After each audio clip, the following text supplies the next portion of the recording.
اڑتے جا رہے تھے اوپر اور ایک ایریا آیا کالا سا وہاں پر. اچھا آپ کو لے کے اوپر اڑتے گئے؟ جی میں نے دیکھا ایک موت کا فرشتہ جو میرے پاؤں کے پاس کھڑا ہے, میری روح قبض کر رہا ہے, نکال لی اس نے میری روح اور مجھے لے کر جا رہا ہے.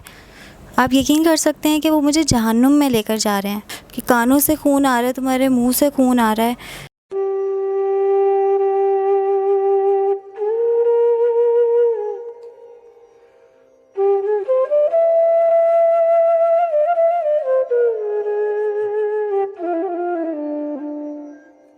بسم اللہ الرحمن الرحیم. السلام علیکم, میں ہوں سید باسط علی.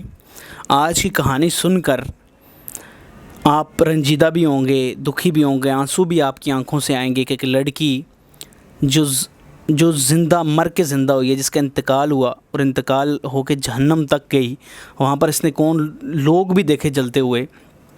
کیا ساری کہانی ہے وہ اس سے جانتے ہیں. السلام علیکم. وعلیکم السلام. کیا نام ہے آپ کا؟ مشال. مشال کہاں سے ہو؟ کراچی سے. مشال مجھے یہ بتاؤ کہ آپ کا انتقال ہوا, آپ نے پوری کہانی مجھے بتائی کہ انتقال ہوا, جہنم تک گئی, کیا یہ کہانی ہے ساری؟ یہ کہانی یہ ہے کہ میں نے دیکھا ایک موت کا فرشتہ جو میرے پاؤں کے پاس کھڑا ہے, میری روح قبض کر رہا ہے, نکال لی اس نے میری روح اور مجھے لے کر جا رہا ہے. آپ یقین کر سکتے ہیں کہ وہ مجھے جہنم میں لے کر جا رہے ہیں.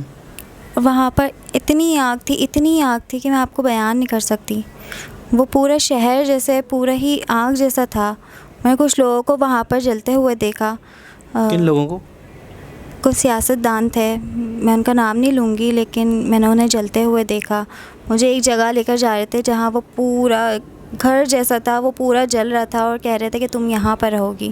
میں روتی رہی, میں چلاتی رہی کہ مجھے بچا لو, لیکن کوئی نہیں آیا مجھے بچانے. آپ نے یہ منظر آپ کے ساتھ ہوا کہ آپ کی جو روح نکالتی وہ فرشتہ یعنی کہ اسرائیل علیہ السلام آئے؟ جی بالکل, میں نے انہیں ہی دیکھا تھا. اچھا. اور مجھے لے کر جا رہے ہیں, وہ اڑتے جا رہے تھے اوپر اور ایک ایریا آیا کالا سا وہاں پر. اچھا آپ کو لے کے اوپر اڑتے گئے؟ جی اڑتے گئے وہ اوپر. آپ نے باڈی اپنی نہیں دیکھی کہ نیچے رہ گئی ہے اس طرح کچھ؟ میں نے وہی دیکھی تھی اور مجھے میرا ہاتھ انہوں نے پکڑا اور مجھے لے کر جا رہے ہیں. میں کہہ رہی ہوں کہ مجھے چھوڑ دیں, لیکن انہوں نے میرا ہاتھ پکڑا اور لے کر چلتے گئے, اڑتے گئے وہ اوپر آسمان کی طرف. پھر ایک ایریا آیا وہاں پر کالا سا, پھر وہاں پر لے کر گئے مجھے.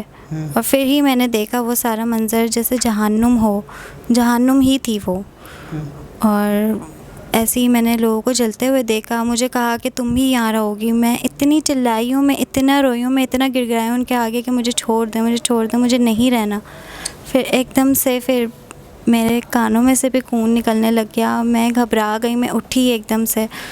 تو پھر مجھے پتہ چلا کہ یہ میرا خواب تھا. سارے گھر والے بھی پریشان ہو گئے کہ یہ کیا ہوا ہے, کہ کانوں سے خون آ رہا ہے, تمہارے منہ سے خون آ رہا ہے.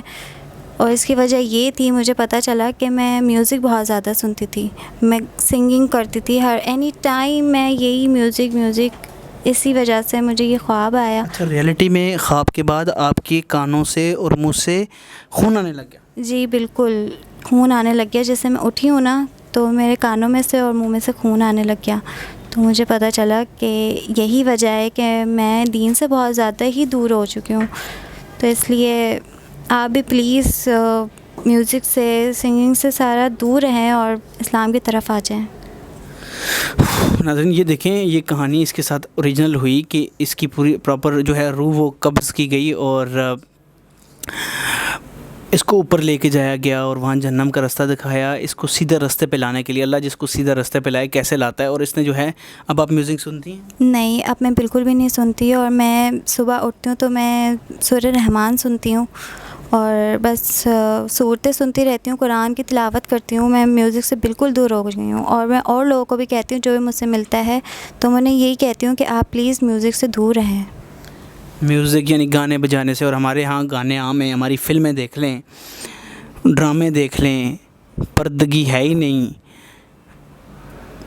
ہر طرح کا گانا یہاں پر ہے, ہر طرح کا ڈانس یہاں پر ہے, ہر طرح کا کلچر یہ ہے. تو آپ کے ساتھ تو یہ ہوا, آپ ان کو کیا مشورہ دو گے؟ یہ فلمیں جو بناتے ہیں پاکستان میں, یہ اس طرح کی, ان کو کیا آپ مشورہ دو گے جو اسلامک ملک ہوتے ہوئے یہ حرکتیں؟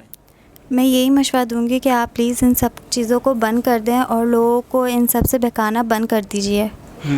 اور اسلام کی طرف آ جائیں، بس یہی کہنا چاہوں گی. لوگ صبح صبح اٹھتے ہیں گانے سننے لگ جاتے ہیں. وہ ایک وقت تھا صبح صبح اٹھتے ہی تلاوت قرآن پاک ہوتی تھی. اس بارے میں آپ کیا کہیں گے کہ صبح اٹھیں اور تلاوت کریں اور تلاوت قرآن کریں تاکہ آپ کے ملک میں برکتیں ہوں؟ جی بالکل، میں نے بھی اپنے محلے میں سنا ہے، دیکھا بھی ہے کہ صبح ہی صبح گانے بجانے لگ جاتے ہیں. یہ نہ کہ ہم سورج چلا دیں کہ کوئی دوسرا بھی بندہ سن لے، تھوڑا ان سے بھی اچھا لگتا ہے. ایسے سورج کے خواب میں سیاستدان بھی آئے ہیں جو پرانے جو فوت ہو گئے ہیں. جی میں نے انہیں دیکھا تھا، جو ابھی اس دنیا میں نہیں ہے، سیاست دان ہے وہ، میں ان کا نام نہیں لوں گی، لیکن ان کو بھی میں نے چلتے ہوئے دیکھا تھا. تو سوچ لیں، سیاستدانوں کے لیے بھی پیغام ہے کہ یہ خواب ایسے نہیں آتے. کوئی چیز ہوتی ہے تو اس ملک کے لیے اچھا کام کریں. مسئلہ کشمیر پر اچھی طرح رہیں. کشمیر کا اتنا بڑا مسئلہ ہے، اس پر آپ جب تک نہیں بولیں گے یہ آخرت یہی ہے.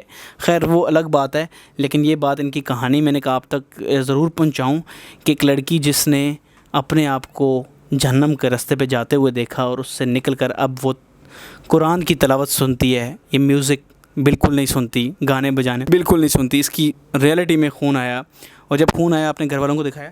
جی میرے گھر والے بھی بہت زیادہ ہی پریشان ہو گئے تھے، کہہ رہے تھے کہ یہ کیا ہوا ہے تمہارے ساتھ. میں بالکل بھی، مجھے خود نہیں پتہ تھا کہ میرے منہ سے کانوں سے کیوں اتنا بلڈ آ رہا ہے، کیونکہ صبح اٹھی تھی میں، ایسا کچھ نہیں ہوا تھا، کہیں لگی بھی نہیں تھی. تو سبھی پریشان ہو گئے تھے کہ آ ہی جا رہا ہے، بند ہی نہیں ہو آپ نے رہا. اس کے بعد میک اپ کرنا یہ چیزیں چھوڑ دیں؟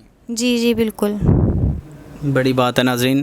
تو یہ کہانی کوئی عام کہانی نہیں ہے، یہ آپ سب کے سننے والی کہانی ہے کہ آخرت میں سزائیں کیسے ہیں. یہ 4 دن کی دنیا، 4 دن کی زندگی جہاں آپ کو گاڑی بنگلہ چاہیے، زمینیں چاہیے، پلاٹ چاہیے، اس کے بعد جانا کہاں ہے؟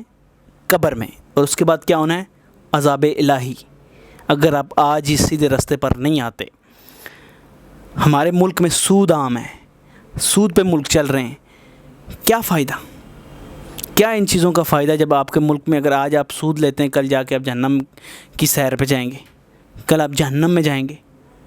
یہ کہانی ہر ایک بندے تک پہنچائیں تاکہ وہ اس طرح کے گانے، ڈانس، بے حیائی کے کام چھوڑے اور دین پہ آ جائے. آج بھی وقت ہے دین پہ آنے کا. دین پہ آ جاؤ ورنہ کل خدا بڑا حساب لے گا. اللہ کا ہار بھی ہے، صرف مہربان نہیں ہے. مجھے دیں اجازت اس امید اور اس یقین کے ساتھ کہ اللہ سب کو، ہمارے ملک کو، ہمارے تمام جتنے بھی اسلامی ملک ہیں، جتنے بھی دنیا میں اسلام پہ چلنے والے ملک ہیں، ان کو بے حیائی سے روکے اور وہ دین کے راستے پہ چلیں. دین پہ چلیں گے، ڈٹیں گے تو آپ چاہے فلسطین ہو، چاہے کشمیر ہو، ان کے مسلمانوں کے لیے آپ لڑ سکیں گے. مجھے دیں اجازت. خدا حافظ. اللہ حافظ.